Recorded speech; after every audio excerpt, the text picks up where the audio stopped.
क्या आपने secret society illuminati का नाम सुना है? क्या आपने दुनिया के अंत के बारे में सुना है?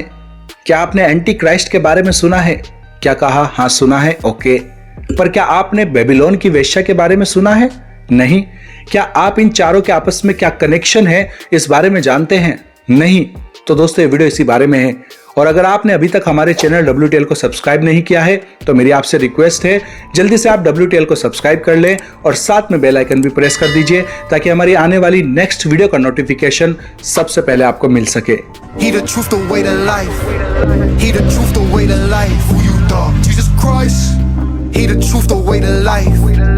दोस्तों कोई भी सीक्रेट काम किसी खास उद्देश्य के लिए किया जाता है, तो इस सीक्रेट सोसाइटी भी किसी खास उद्देश्य के लिए ही काम करती होगी। क्या हो सकता है वो खास काम? मनी, पावर, पॉलिटिक्स, रिसोर्सेज, और अगर मैं कहूं इन सब से बढ़कर भी कुछ और हो तो? जैसे सोचो, अमर हो जाना। कौन नहीं चाहता हमेशा के लिए अमर बन जाना और इस पृथ्वी के रिसोर्सेज को अपने और अपने बच्चों के लिए रिजर्व कर लेना। और सबसे बड़ी वो बात जो बात सिकंदर पूरी ना कर सका और जो इतिहास का कोई भी शासक पूरी ना कर सका। जी हाँ, पूरे विश्व पर हुकूमत और इमॉर्टल लाइफ, एक अनश्वर जीवन। दोस्तों हमेशा से ही पावरफुल लोगों का सपना पूरे विश्व पर अपनी हुकूमत स्थापित करना रहा है। इस दुनिया की उत्पत्ति से लेकर आज तक भी इस दुनिया पर अपना राज्य स्थापित करना इन ताकतवर लोगों का सबसे बड़ा सपना रहा है। फिर चाहे वो मिस्र का राज्य रहा हो या बेबीलोन का या फिर सिकंदर का राज्यकाल। और इतिहास गवाह है, इस सपने को पूरा करने के लिए ये शासक किसी भी हद तक जाने को तैयार हो जाते हैं, यहां तक कि शैतान की पूजा करना और काले जादू का भी इस्तेमाल करते आए हैं। दोस्तों इतिहास में अभी तक टोटल 7 महाराज्य उदय हुए हैं। पहला मिस्र, दूसरा सीरिया, तीसरा बेबीलोन, उसके बाद मिडो पर्शिया यानी फारसियों का राज्य, फिर ग्रीक यानी यूनानी राज्यकाल, छठा रोमन्स किंगडम और सातवां रोमन्स किंगडम ही रिवाइव्ड होकर वापस आया रोमन्स कैथोलिक्स के रूप में, जिसने बाद में डेमोक्रेसी को लीड किया। और इन सब का एक ही सपना था, पूरी दुनिया पर राज करना और अमर बन जाना। दोस्तों इन्हीं राज्य के शासकों के और राजाओं के घराने के ये वंशज आज आपको इन सीक्रेट सोसाइटी को कंट्रोल करते हुए मिलेंगे और अपने बाप दादाओं के सपने को पूरा करने के लिए ये आज सीक्रेटली काम कर रहे हैं। क्योंकि जैसे जैसे जमाना बदलता गया, लोगों का लाइफ स्टाइल बदलता गया और साइंस के क्षेत्र में की गई तरक्की ने ऐसी ऐसी रिसर्च को और आविष्कारों को जन्म दिया जिनका इस्तेमाल ये अमीर तरीन लोग ही करना चाहते हैं अपने फायदे के लिए। और इसी विकास की प्रक्रिया में दुनिया पर राज करने का तरीका भी बदलता चला गया, लेकिन इनका हुकूमत करने का सपना नहीं बदला। इतिहास ने हमें सिखाया सिर्फ जंगी लड़ाई से ही विश्व को जीतना संभव नहीं होगा, और साइंस की रिसर्च ने हमें बताया कि माइंड कंट्रोलिंग करके लोगों को आसानी से गुलाम बनाया जा सकता है। माइंड कंट्रोलिंग प्रोजेक्ट पर मैंने पूरी वीडियो बनाई हुई है, आप आई बटन पर जाकर देख सकते हैं और इस माइंड कंट्रोलिंग एजेंडे को डिटेल में समझ सकते हैं। तो दोस्तों ये सीक्रेट सोसाइटी आज हमारे दिमाग को सीक्रेटली कंट्रोल कर रही है उस बड़े राज्य को स्थापित करने के लिए जिसमें 1 गवर्नमेंट, 1 लीडर, 1 करेंसी और 1 रिलीजन होगा, यानी कि न्यू वर्ल्ड ऑर्डर। ये सीक्रेट सोसाइटी जिसे हम इल्यूमिनाटी के नाम से जानते हैं, बेसिकली न्यू वर्ल्ड ऑर्डर के लिए छिपकर काम कर रही है। अब आप सोचेंगे कि इसके लिए छिपकर काम करने की क्या जरूरत है? तो इसी सिक्के का दूसरा पहलू है इमॉर्टल बनना, यानी कि अमर बन जाना। दोस्तों साइंस की ऐसी रिसर्च जिसमें इंसान के साथ भयानक एक्सपेरिमेंट किए जाएं, इंसान को हाइब्रिड या अमर बनाने के लिए, तो ऐसी रिसर्च के लिए लोगों को किडनैप करना, उनके साथ लैब में एक्सपेरिमेंट करना और उनके साथ सैटेनिक रिचुअल्स करना, इन सब कामों के लिए सीक्रेट सोसाइटी बनाना जरूरी हो जाता है। क्योंकि अक्सर इन एक्सपेरिमेंट्स में लोगों की जान चली जाती है जो कि लीगल होता है, और इन रिसर्च से जो रिजल्ट सामने आते हैं वो हर किसी के फायदे के लिए नहीं होते। इनका फायदा सिर्फ ये आला तरीन लोग ही उठाना चाहते हैं। उम्मीद है अब आप समझ गए होंगे कि ये सीक्रेट सोसाइटी क्यों इतनी सीक्रेट होती है। अब दोस्तों इस सीक्रेट सोसाइटी के लोग मेडिकल रिसर्च, साइंटिफिक रिसर्च और सैटेनिक रिचुअल्स के द्वारा खुद को इमॉर्टल बनाना चाहते हैं ताकि पूरी दुनिया के लोगों को ये अपना गुलाम बनाकर उनसे अपने लिए काम करा सके। और जिस 1 बिग गवर्नमेंट को ये बनाना चाहते हैं, यानी कि न्यू वर्ल्ड ऑर्डर, उसी न्यू वर्ल्ड ऑर्डर को एंटी क्राइस्ट कहते हैं। एंटी क्राइस्ट पर पूरी डिटेल वीडियो आप आई बटन पर जाकर देख सकते हैं।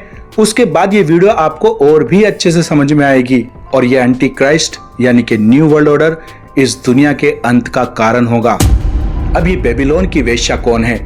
दोस्तों, इसको समझने के लिए हम बाइबल के प्रकाशित वाक्य के चैप्टर 17 को पढ़ते हैं, जहां पर लिखा है, जिन 7 स्वर्गदूतों के पास वे 7 कटोरे थे, उनमें से एक ने आकर मुझसे ये कहा कि इधर आ, मैं तुझे उस बड़ी वेश्या का दंड दिखाऊं जो बहुत से पानियों पर बैठी है, जिसके साथ पृथ्वी के राजाओं ने व्यभिचार किया और पृथ्वी के रहने वाले उसके व्यभिचार की मदिरा से मतवाले हो गए थे। दोस्तों, ये बातें बाइबल में प्रतीकों के रूप में लिखी हैं।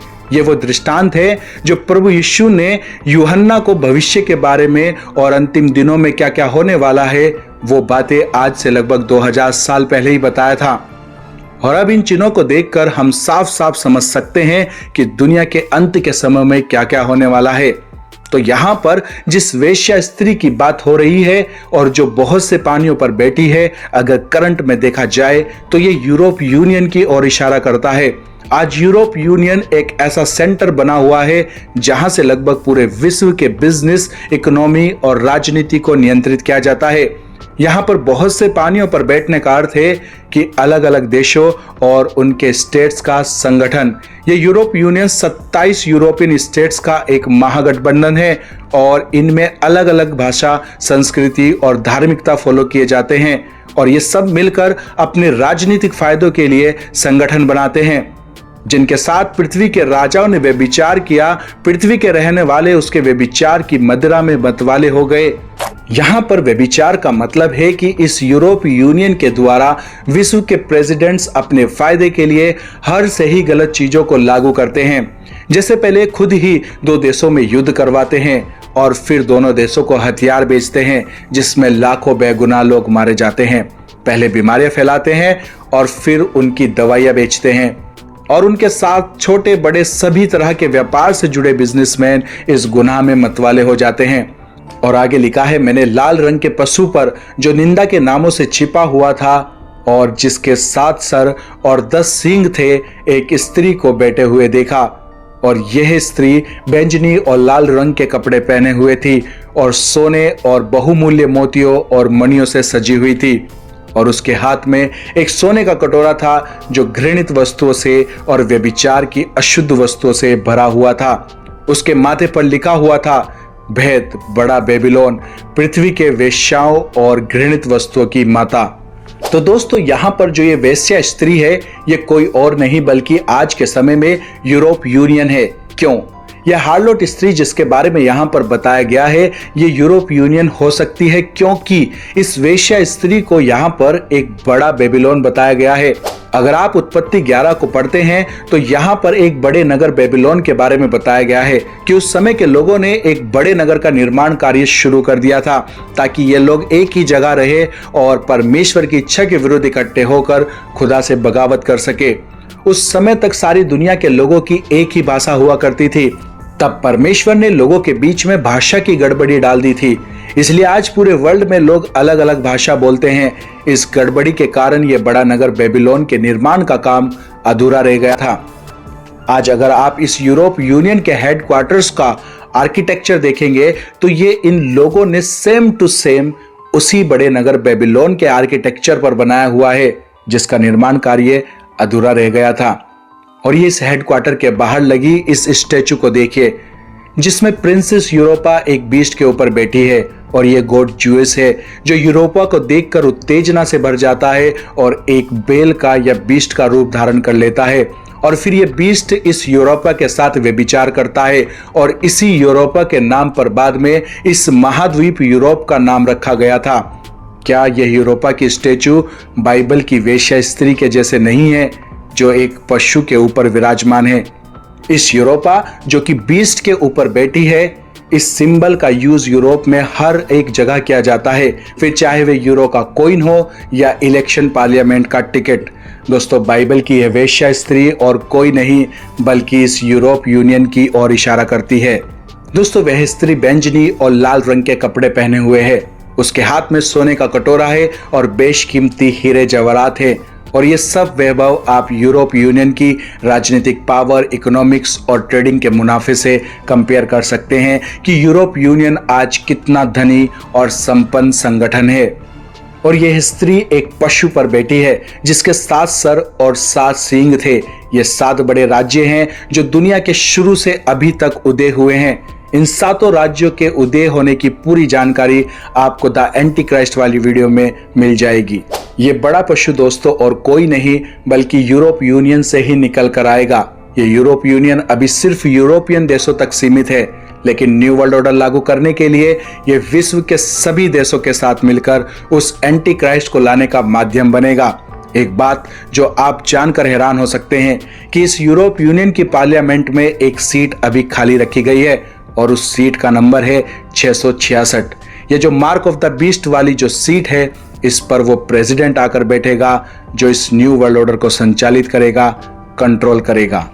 आगे अध्याय 17 के 8वें वचन में लिखा है, जो पशु तूने देखा है यह पहले तो था पर अब नहीं है और अथाह कुंड से निकलकर विनाश में पड़ेगा।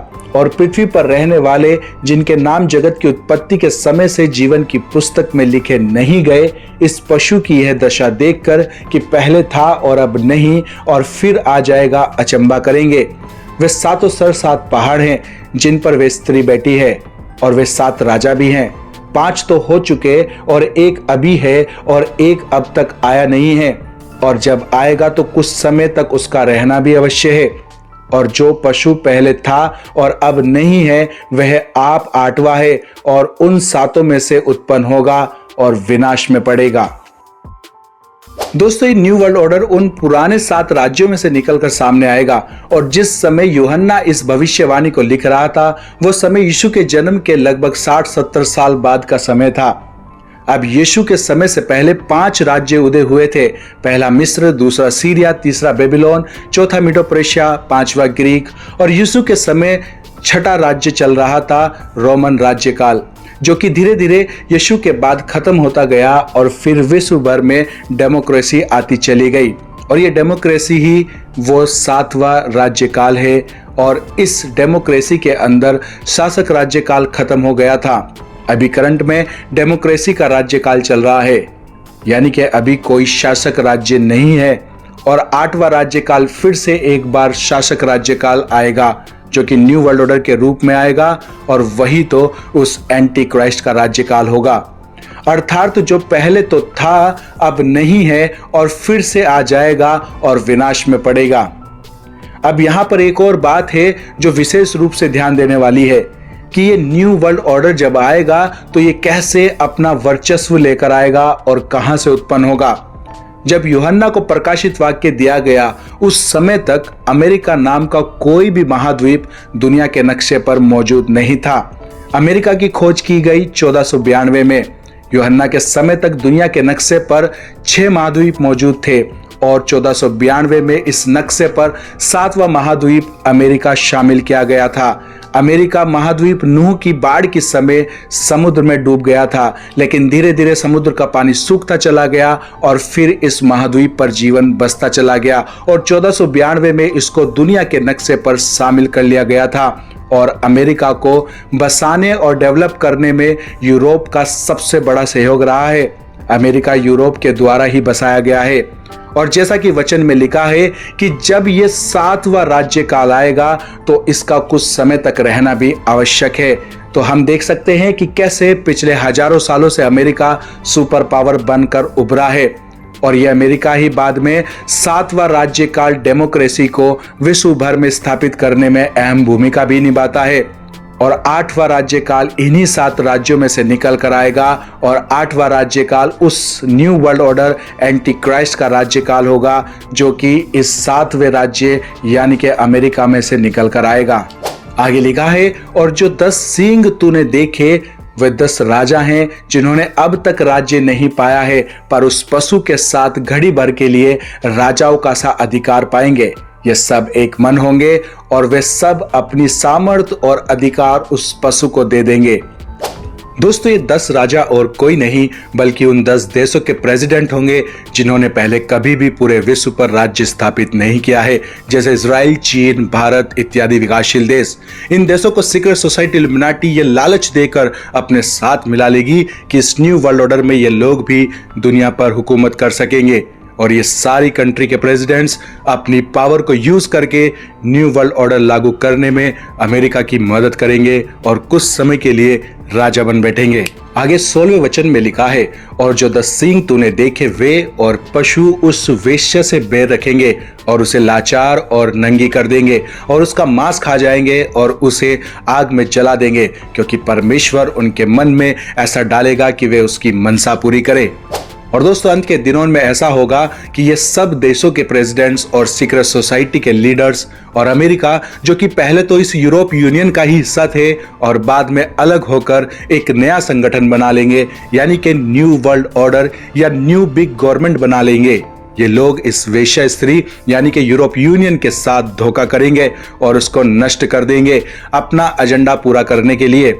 और अंत के दिनों में इस स्त्री यानी कि यूरोप यूनियन का नाश उस पशु यानी कि अमेरिका के द्वारा ही हो जाएगा, क्योंकि इस यूरोप यूनियन के पाप हद से ज्यादा बढ़ गए होंगे। इसलिए परमेश्वर इस यूरोप यूनियन को इसी के सपोर्ट के द्वारा अस्तित्व में आए अमेरिका या इस न्यू वर्ल्ड ऑर्डर या बिग गवर्नमेंट से नष्ट करवा देगा। और जो कोई लोग और राजा और व्यापारी, चाहे वे किसी भी देश के लोग थे, जो भी इस यूरोप यूनियन के साथ ट्रेडिंग या व्यापार किया करते थे या विश्व पर हुकूमत करने के लिए इस यूरोप यूनियन के साथ प्लानिंग किया करते थे और इसके व्यभिचार की मदिरा पिया करते थे, वे सब अपनी छाती पीट कर रोएंगे और इस यूरोप यूनियन को इसके पतन के समय छोड़कर दूर भाग जाएंगे और उस पशु यानी कि अमेरिका और इल्यूमिनाटी के आलातरीन लोगों की गुलामी करने लगेंगे, जैसा कि अध्याय 18 उसके 9 में लिखा है। और पृथ्वी के राजा जिन्होंने उसके साथ वे विचार किया और सुख विलास किया, जब उसके जलने का धुआं देखेंगे तो उसके लिए रोएंगे और छाती पीटेंगे और उसकी पीड़ा के डर के मारे दूर खड़े होकर कहेंगे, हे बड़े नगर, हे बाबुल, हे दृढ़ नगर, हाय हाय, घड़ी ही भर में तुझे तेरा दंड मिल गया। दोस्तों, बाइबल की भविष्यवाणी और संकेतों में बताई गई ये बातें स्पष्ट करती हैं कि बाइबल की वो वेश्या स्त्री और कोई नहीं बल्कि आज की यूरोप यूनियन है। यूरोप यूनियन इतिहास के उन 6 पतन हो गए राज्यों के वंशजों के द्वारा बनाया गया एक संगठन था, जो यीशु मसीह के बाद दुनिया भर में उभर कर सामने आया और जिन्होंने अपनी रूह का सौदा शैतान के साथ कर लिया था, विश्व पर हुकूमत करने के लिए और परमेश्वर की निंदा करने के लिए। और शैतान की हुकूमत लाने के लिए इस यूरोप यूनियन के संगठन ने एक सीक्रेट सोसाइटी, एक ग्रुप बनाया जिसे सीक्रेट सोसाइटी इल्यूमिनाटी कहा जाता है। इसलिए इस यूरोप यूनियन को बाइबल में एक वेश्या स्त्री कहा गया है, जो कि पतन हो गए उन 6 राज्यों का व्यभिचारी संगठन है। और ये लोग मिलकर उस 7वें राज्य को बनाते हैं, जो उस पशु यानी कि 8वें राज्य के आने का आधार बनेगा। और वह 7वां राज्य और पशु का आधार आज का अमेरिका है, जहां से न्यू वर्ल्ड ऑर्डर को लाने का माध्यम बनाया जाएगा। और यह एजेंडा अमेरिका में मौजूद सीक्रेट सोसाइटी इल्यूमिनाटी के द्वारा संचालित किया जाएगा। लेकिन इन सब की शुरुआत करने वाली उस वेश्या स्त्री यूरोप यूनियन का अंत उसी के द्वारा बनाए गए उस पशु के हाथों से हो जाएगा। दोस्तों, आज ये सब चिन्ह हम अपनी आंखों से साफ साफ देख सकते हैं, लेकिन जरा सोचिए, जब हजारों साल पहले बाइबल लिखी गई तब इन सब बातों की भविष्यवाणी कर दी गई थी कि जब तुम ये सब चिन्ह देखो तो समझ जाना कि दुनिया के अंत का समय नजदीक है। और आज अगर आप ये सब देखने के बाद भी विश्वास नहीं करना चाहते हैं तो भाई, खुदा ही आपका मालिक है। ओह, शायद खुदा नहीं बल्कि कोई और ही आपका मालिक है। दोस्तों, ये जाग जाने का समय है। जाग जाओ और सत्य की तलाश करो, क्योंकि यीशु मसीह ने कहा, सत्य, मार्ग और जीवन मैं हूं। ढूंढोगे तो तुम पाओगे और खटखटाओगे तो तुम्हारे लिए खोला जाएगा। दोस्तों, इस वीडियो को जितना हो सके लोगों तक शेयर कीजिए। Thank you. may God bless you. Stay tuned, stay blessed.